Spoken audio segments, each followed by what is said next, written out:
Every year at holiday time, Universal Studios Orlando is known for its parade. They have an amazing holiday parade, celebrating with its cartoon characters, balloons, floats, and even a special appearance by Santa Claus, and of course, its amazing music.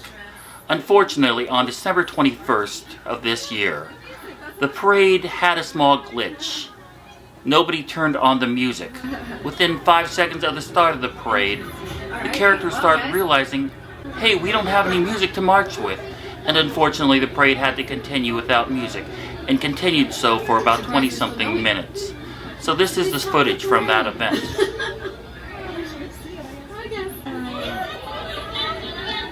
Now I started wondering, hey, is it better to have no music or the wrong music?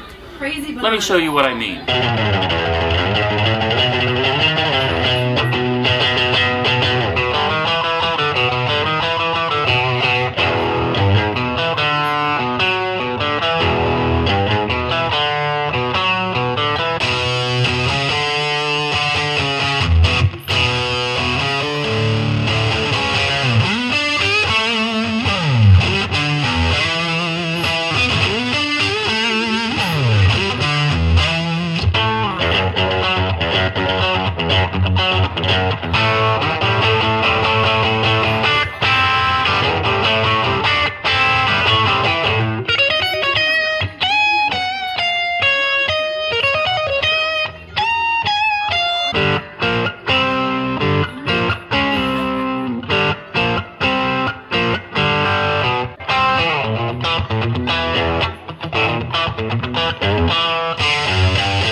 Welcome back to my vlog, everybody, and there's nothing I consider more holidays than, of course, toys, because I never got any. But that's just me. You know, sometimes I need somebody official to understand the need for toys. And maybe, I don't know, a father who has a young, precocious child. The guy in the orange shirt. That's you! And of course, that means I'm calling again on Jason P. Gill, Father of the Year, to tell me about toys. So, Jason. Yes? Say it. You're forgetting to say something. What do you say at the beginning of every one of my videos? Hey! There you go. Yes. Welcome back to my vlog, Jason. I know that you have a precocious, beautiful daughter who's just under 2 years of age. And she probably has the biggest smiles on her face at this time of year. She has just passed her 7th trimester of age, and she has learned what presents are. Good. So it's gonna be a fun day. I hope it is for you. And I understand that you also are now at the age where you could understand toys probably more than you did as a child. I just got a toy from a customer as a Christmas gift, so that's a yes. I still play with them constantly. I actually buy toys that I want for the baby until she understands what it is that she wants. And so you're like the middleman. You're like her dealer. Yes. Good for you. Do you find it harder, the fact that there aren't as many toy stores as when we were kids? There's no Toys R Us, obviously, anymore, or KB, or any of these other companies that have gotten defunct. Where do you get your toys at? Well, I mean, I currently get them on Amazon. Okay. Because I do not want to ever go into stores. Back in the day, the Sears Wish Book. Oh, yes.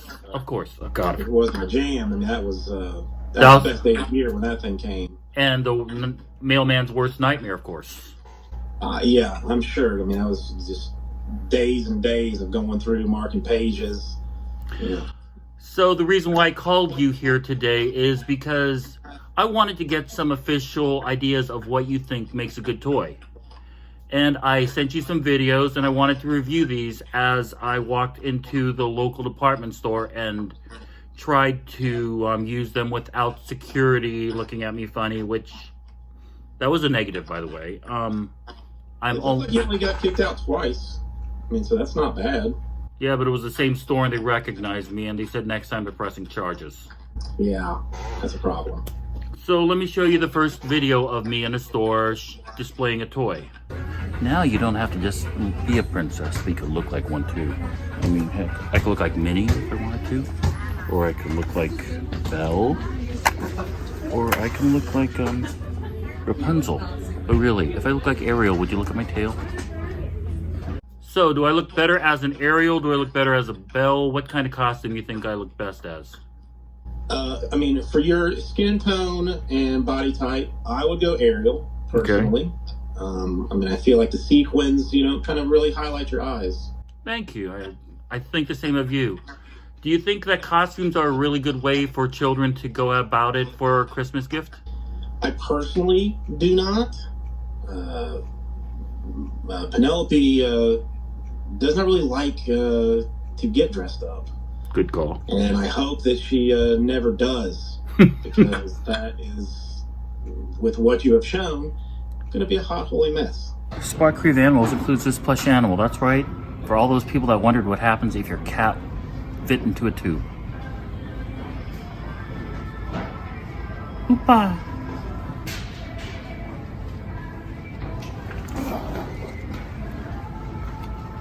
So, do you think that you would want to adopt a rectangular cat? I actually really liked the cat. I mean, we have 2 cats at home. They are in a similar shape because of the amount of treats that I give them. But I mean, it was cute. It looked soft. It looked very huggable. But the fact that it's geometrically indifferent than an actual cat, would that scar the cats? I'm probably going to find out. After seeing the video, I think I'm going to have to get one for myself and see if the cats, take it in as their own or reject it and barf on it.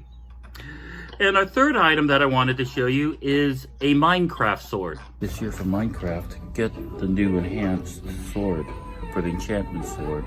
Now you can defend your honor and your life in 8-bit. Would you use an 8-bit sword to defend your honor?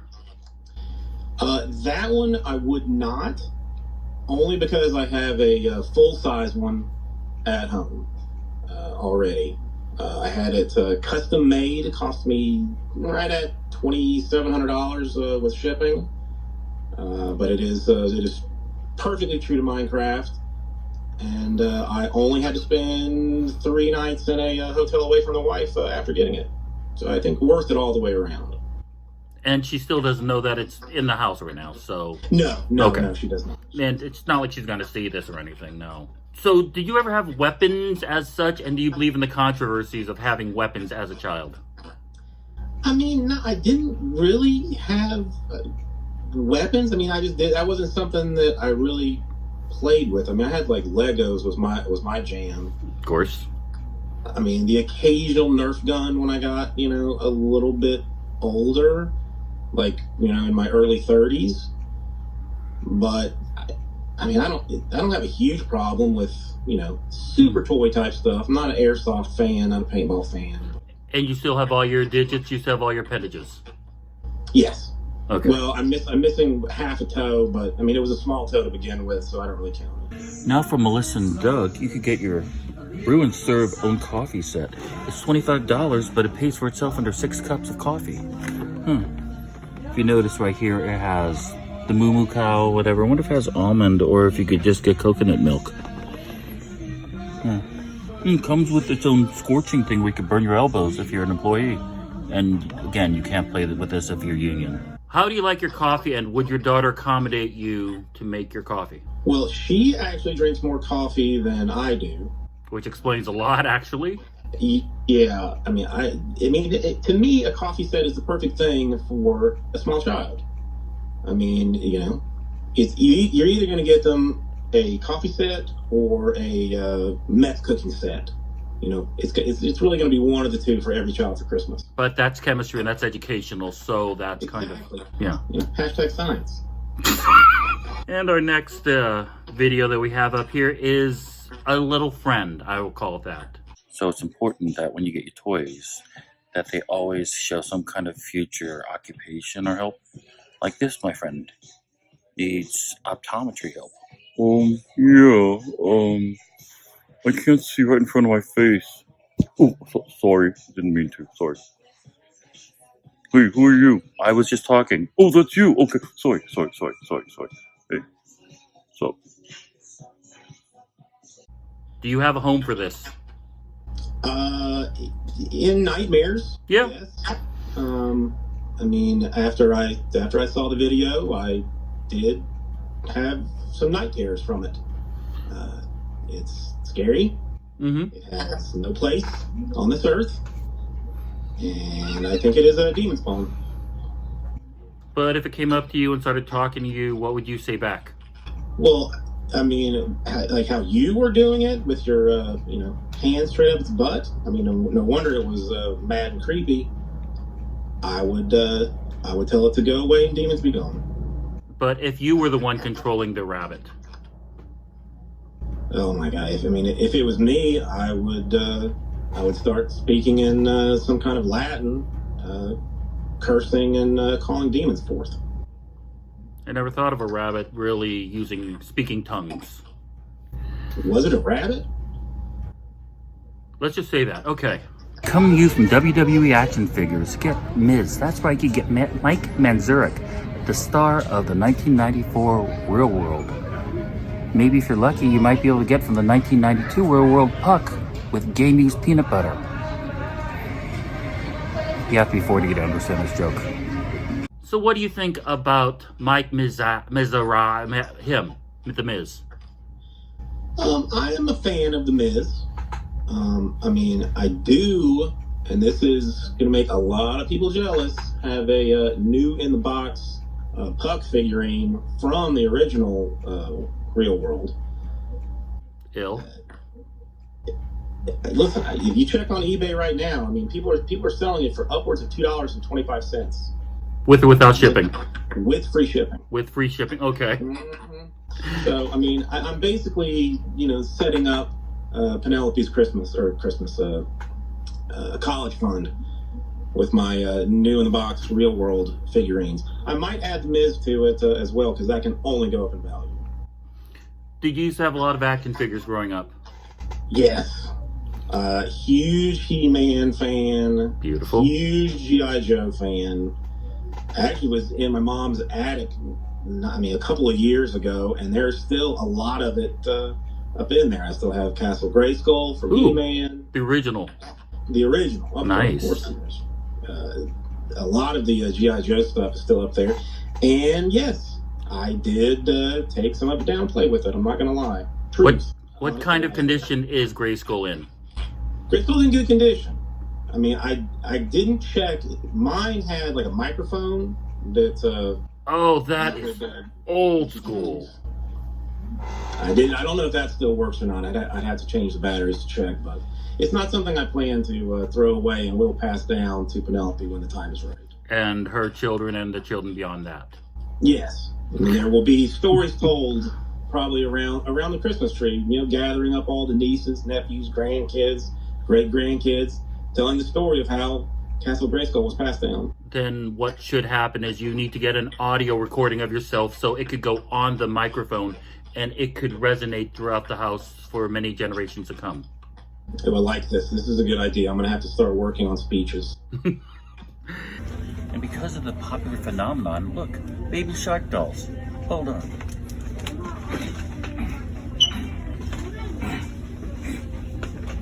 How much you hate Baby Shark at this point? Well, this particular toy I do not have to purchase because she already has it. I think it's the same one. We have a little baby shark that sits on the ground, and you can clap at it. Spins around and sings Baby Shark. Huh? Yes. she is under 2 and she enjoys Baby Shark. She's gotten now where she doesn't really want to sleep. So to keep herself awake, and again, true story, she sings Baby Shark to herself. So have you written enough death threats to the creator and writer of Baby Shark? It was catchy, and I did not hate it the first 1,000 times I heard it, maybe. So that was the first couple days. Yeah, I mean, then, you start to hear like some of the nuances and, and really get into it, listen about 22,500. Mm-hmm. I'm currently into somewhere in the mid-50s that I've heard it now, and I may have popped this eardrum with a pencil because of it. And now for you adults, you can play the game Battleship, but instead you could play Battle Shots, where you get to position shots on a board and you get to guess where your opponents are. And with enough wind, you can abandon ship and crash your Exxon Valdez into Alaska. So, do you remember the old game of Battleship? And do you think that the creators of this game would enjoy this version? I had the electronic version of Battleship. With the button, with the red... The buttons, when I was... Nice. Spoiled. I know. I mean, it's, rich family, what are you going to do? Yeah. This one seems, kind of like beer pong for losers. I don't know. That's throwing a ping pong ball against the wall with the glass right there, whether it's full or not, but... I'm not sure how many of you kids remember this, but it's called Lincoln Logs. You put together these pieces of wood and you put together a cabin. Which also reminds me when I was in Nebraska, last time I had too much barbecue and I had Lincoln Logs. Did you have a Lincoln Log set when you were growing up, or were you a Tinker Toy guy? No, I was a Lego dude. Oh. I did have like a small set of Lincoln Logs, but they were okay. I just, it didn't give me the allow my imagination to flow the way, the way Lego could. The Lincoln Logs, I could make a cabin and I could make an outhouse. And those were really the only two things. And once I used the outhouse, they got taken away from me. And that's history. But it was sturdy. It held its shape. Oh, it was... listen, I'm basically like a construction type genius. Yeah. So, yes, it was a... even though it was made out of wood, it was a brick S house. For 6 and older, you can get the Frozen 2 slushy treat maker. That's right, you can make Olaf into a Slurpee. That sounds like a great idea, doesn't it? Unfortunately, these things never worked in the 70s, and they probably don't work now. Poor Olaf. Did you used to have a slushy machine? I did not. Good for you. I never had any of those, but oddly enough, I did buy Penelope a Hawaiian Ice frozen treat machine for Christmas this year. And does it look like it's in better shape than destroying a snowman from Frozen? I hope so. I still personally have not seen Frozen. I don't want to watch Frozen 2 for potential spoiler alerts. But, the Hawaiian Ice Machine got great reviews. I almost bought a Cuisinart one. But it just it looked like it took up too much cabinet space. And of course, when you say that you bought it for your child, she's not going to handle it.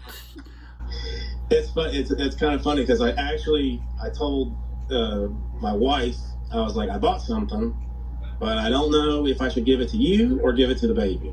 Oh no! And it was the Frozen machine, and she would probably. I think she would probably enjoy it just as much. And our final toy, I shall call it, even though it looks more like livestock.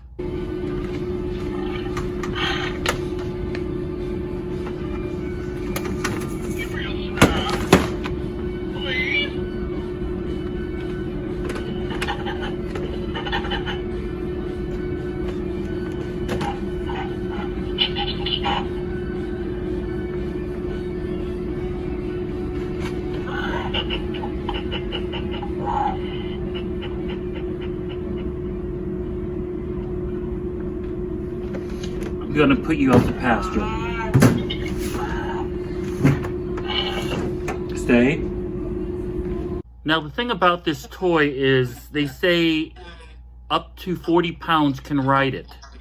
Would you let your child anywhere near this? Well, I mean, I can tell you that it will not hold 210 pounds. Don't ask me how I know this. And no, I would not. I mean, it's almost like nightmarish that, I mean, it moves and, you know, neighs at you and stuff. It just, I don't know. It does not seem safe or fun. Yeah. In any way. However, these are our opinions. Whether what Consumer Reports or any other safety official says is completely beyond our control. These are just our dumb opinions from two guys who have nothing better to do on a Monday afternoon. This is true. So how will you be spending your holiday this year? Well, my mom is coming into town. We normally have my wife's family over, her brother, his girlfriend. I mean, the baby this year is, you know, can open presents and has already opened a few that were not, you know, not meant for her under the tree. Well, I hope you have a very happy holiday, and I will be seeing you in the new year when we'll be doing more stupid things together. I cannot wait. Again, this is going to be testimony at some time. Probably. Thanks for joining us, Jason.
This is the last episode of the year, and I promised a big announcement, so here it is.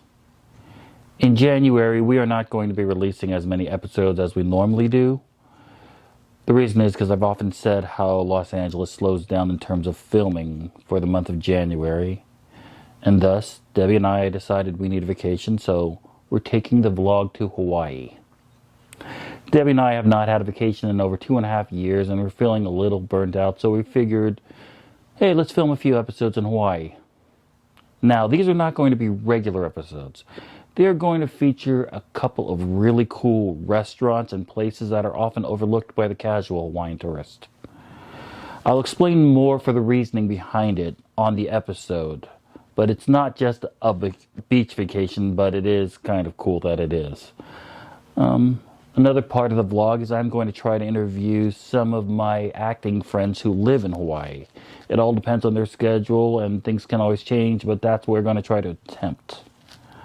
And hopefully I will be able to film enough footage for 4 or 5 episodes, and once we make it back to the mainland, I will edit them and release them once a week. Then when we come back here and start filming, I have about 10 friends or so that already are committed to being interviewed on this vlog.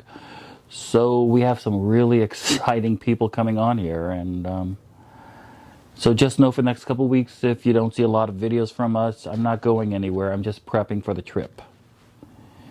And between the new year and the time we leave for Hawaii, we're hoping to release at least one short episode about the 2020 version of the Fukubukuro bags.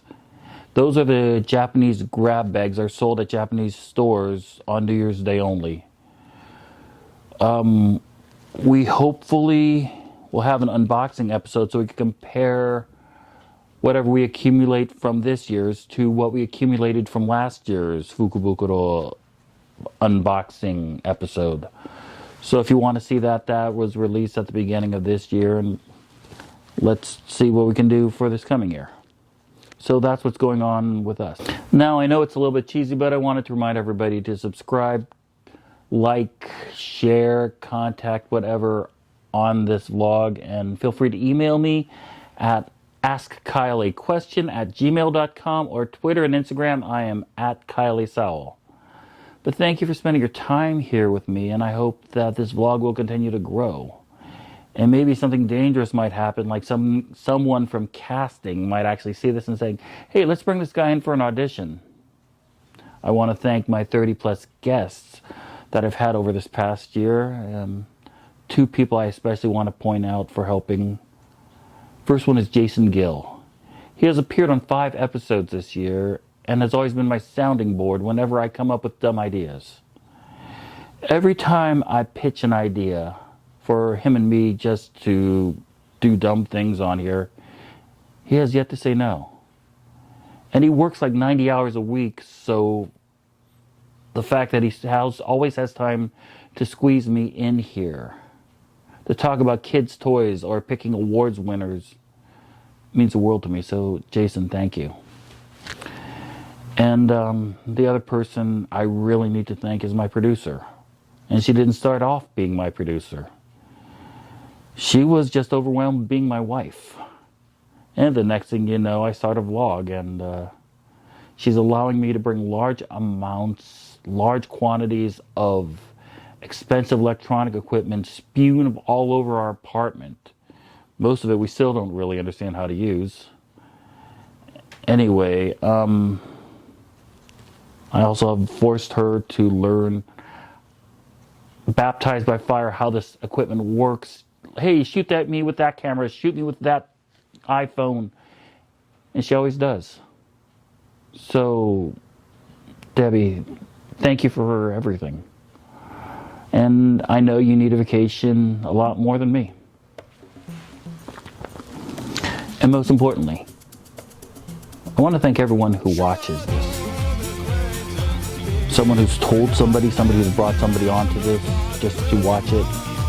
It means a lot to this unemployed actor.